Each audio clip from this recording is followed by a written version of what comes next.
अयोध्या के आचार्य परमहंस ने एक बार फिर दिया विवादित बयान।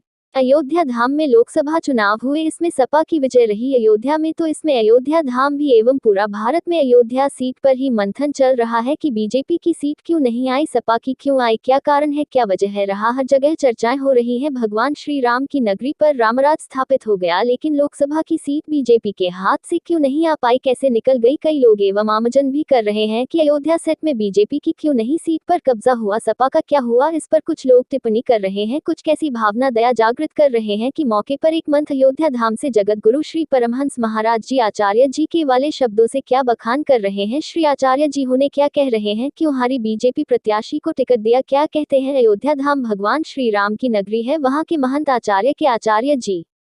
फैजाबाद सीट पर बीजेपी की हार की वजह, आगे सपा के नवनिर्वाचित सांसद अवधेश प्रसाद के लिए कह दी अजीबोगरीब बात, सुनिए। आलोक सोनी की खास खबर। जो अयोध्या की अति महत्वपूर्ण सीट है, भारतीय जनता पार्टी हारी है। मैं आपको रहस्य बता दूं, भारतीय जनता पार्टी हारी नहीं है, जान के हारी है। क्यों?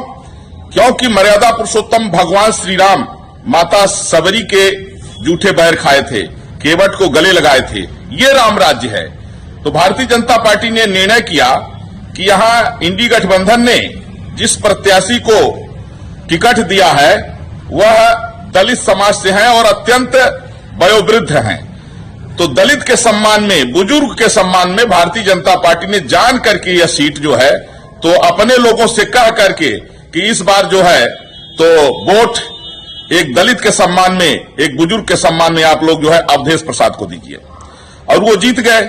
लेकिन मैं आपको बता रहा हूं कि इतने बुजुर्ग हैं वो कि एक ही 2 महीने के मेहमान हैं। तो एक तो विधायक थे, वो सीट जो छोड़े हैं वो भाजपा अब जीत लेगी चुनाव होगा तो, और 1-2 महीने के बाद में जैसे ही ये मरेंगे अवधेश प्रसाद, फिर जब चुनाव होगा तो फिर भारतीय जनता पार्टी लगभग 5 लाख वोटों से यहां जीतेगी। इसलिए मैं आपको बता दूं, यह भारतीय जनता पार्टी का उदार व्यक्तित्व है। बीजेपी के बड़े नेताओं ने कहा कि दलित, बुजुर्ग, महिला, यह चाहे किसी भी पार्टी में हो, हमारे लिए अत्यंत आदरणीय है। इसलिए मैं आभारी हूं, और यही रामराज का स्वरूप है।